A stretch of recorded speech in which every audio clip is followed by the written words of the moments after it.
Have you heard of the notion of the feminization of Western society? I mean, I've read some things which have sort of coined this phrase that Western nations have undergone a feminization process in the past 50 years, which is to say, the cultures and structures have become more friendly to um, attributes, held more often by females than by men.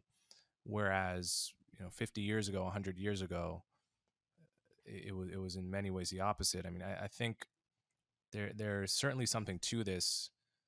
I mean, there's no denying that it's happened. I mean, there's some people that think it's a bad thing, although I probably see more positives than I do negatives in it. So, like, for example, the the total overhaul in the culture of bullying in America, right? Like, Hmm. you talk to people who grew up 2 generations ago, the concept that bullying was a big problem in school to be solved would be laughed out of, it would just be laughed out of the average dinner table conversation. Whereas now, schools in general take bullying as a concept to be inherently bad and to be something to really crack down on and take seriously. And, if stereotypically male values were to rule society, I think the attitude towards bullying would be suck it up. Yeah, well, in general, I think that the folks who are talking about the feminization of culture are largely mistaking the equalization of culture for the feminization, right? And what we're seeing is just a balancing of the culture in such a way that let's use the labels of feminine and masculine with all the caveats of overlapping and on average, and not say that every time because that's boring. That's boring for us if we have to keep saying that every time. So we'll just take it for Mm. granted, right? We're in a square bracket on average. The distributions Yeah. overlap. That if there are these differences, then actually giving more equal weight to concerns from both sides is important.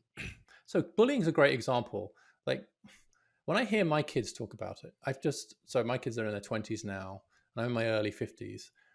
The school I went to, there was a lot of physical bullying. And I spent Mhm. quite a bit of time physically afraid. And there were certain areas you really didn't want to go to and people you needed to avoid and really bad things that could happen to you. And I was fearful. I mean, I can remember to this day some of the physical fear I would feel in parts of the school around certain people. Fear for bodily fear. And I talk to my kids about that now, and they have no idea what I'm talking about. It's like I've come from Mm. another planet. The idea that people are Right. actually hitting each other or spitting on each other or bringing knives out on Yep. each other, it's literally an alien, but they have no idea what I'm talking about. I have to Mhm. tell you, I think that's a great development. Now, Mhm. could it go too far the other way, such that some of the normal friction of growing up becomes mislabeled as bullying because of an oversensitivity to anything that could possibly be considered bullying? Sure, absolutely. Which is why we need the balance. Mhm.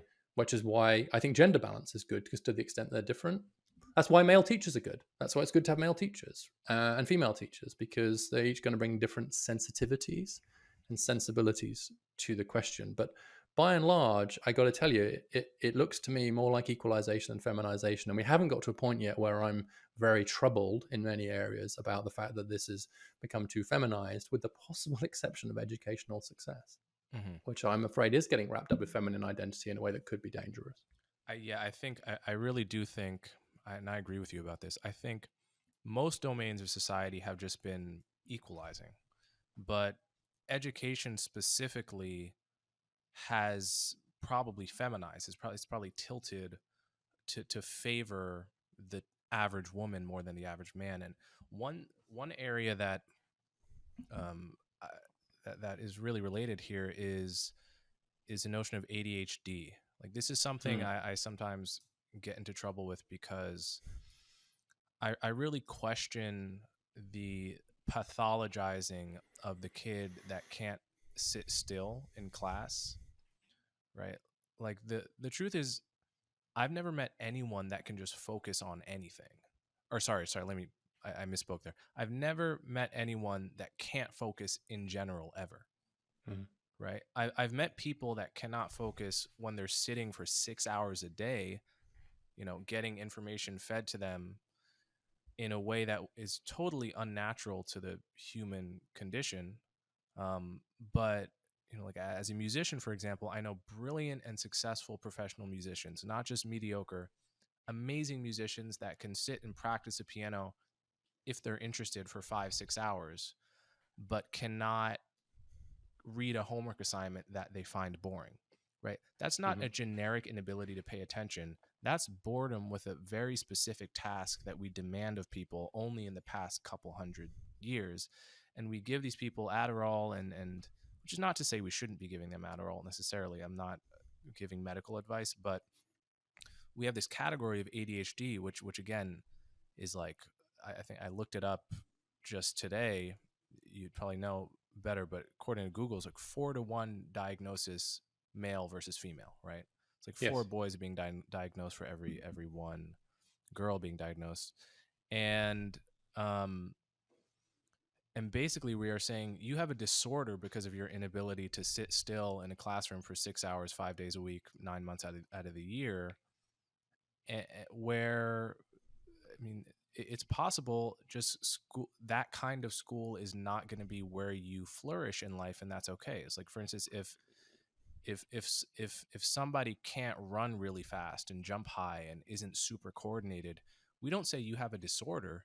We just say probably pro sports is not for you, right? Mm-hmm. Yet we pathologize something that I consider normal, which is only being able to focus on stuff you really, really, really like. I agree with everything you've just said, and it's quite personal for me. It's quite clear now that one of my kids has been diagnosed with quite well, he's grown now, but with quite severe ADHD. It's obvious that that's what I would have been labeled with when I was at school, Mm. but we didn't have the diagnosis then. And there was enough flexibility, I think, in the curriculum. It wasn't quite so rigid that you couldn't wriggle your way through. And I think it's one of the reasons why vocational learning can be really helpful. I'm thinking about, there is this ability to hyper focus as well. So I'm thinking about like my son in particular is like really, really struggled in school, for precisely the reasons that you've just said, which is the need to sustain attention at a task that's intrinsically dull, Mm-hmm. because your prefrontal cortex is telling you that it'll help you get to college, which will make for a good life, right? Which boys don't have to anything like the same extent as girls. And so you're dying inside. I remember at school just looking out of the window and imagining things in my head just to sort of survive, making up Mm-hmm. stories in my head just to Mm-hmm. survive the excruciating sense of sitting in that plastic chair for so long. Mm-hmm. And I saw that, then I saw my Yeah. son go through it too. But get him on a task he's interested in. Our refrigerator breaks and he has to completely take the circuit board apart and fix it. 5 hours, completely Mm-hmm. undivided. Like actually, you can't get him to stop focusing on it because Right. he's got interested in it.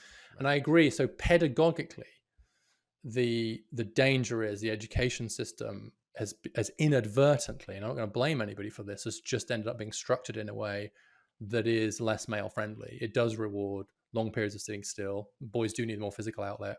That ability to kind of focus on intrinsically quite dull tasks rather than let them be more project led, more focus on like books rather than vocational, etc. So you're right, and the danger is then it gets pathologized. So the ADHD numbers are striking, but I also discovered when I was looking at this that 23% of American boys are diagnosed with some kind of developmental disability.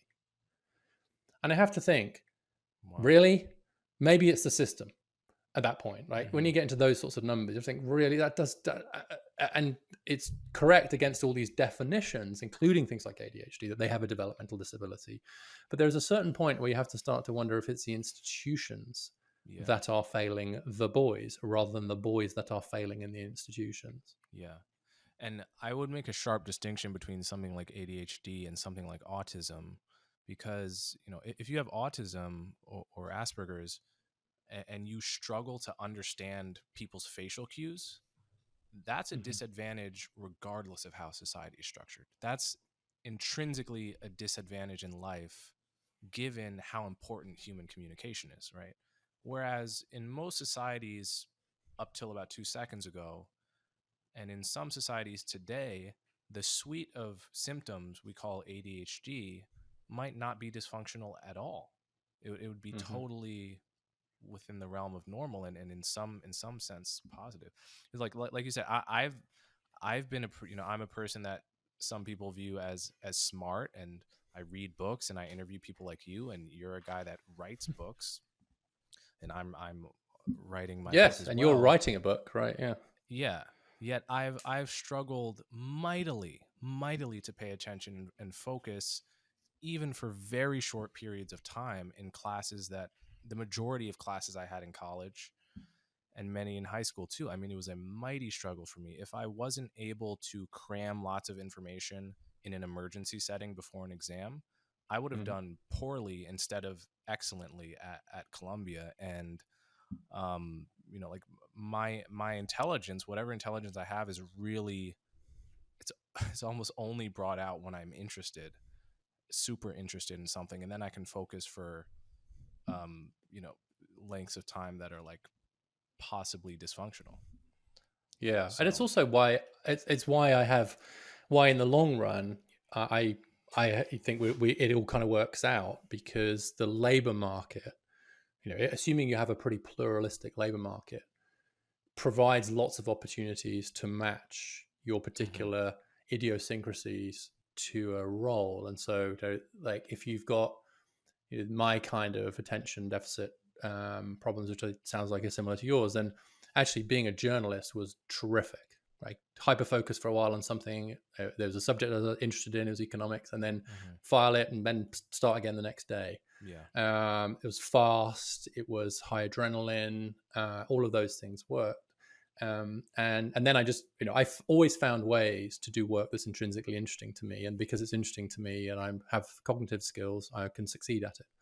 yeah, And so the labor market, I think it just has so many niches in it. I say this to my kids all the time. It's like, don't worry about school, you'll be okay in the labor market. but mm, the education system is the opposite.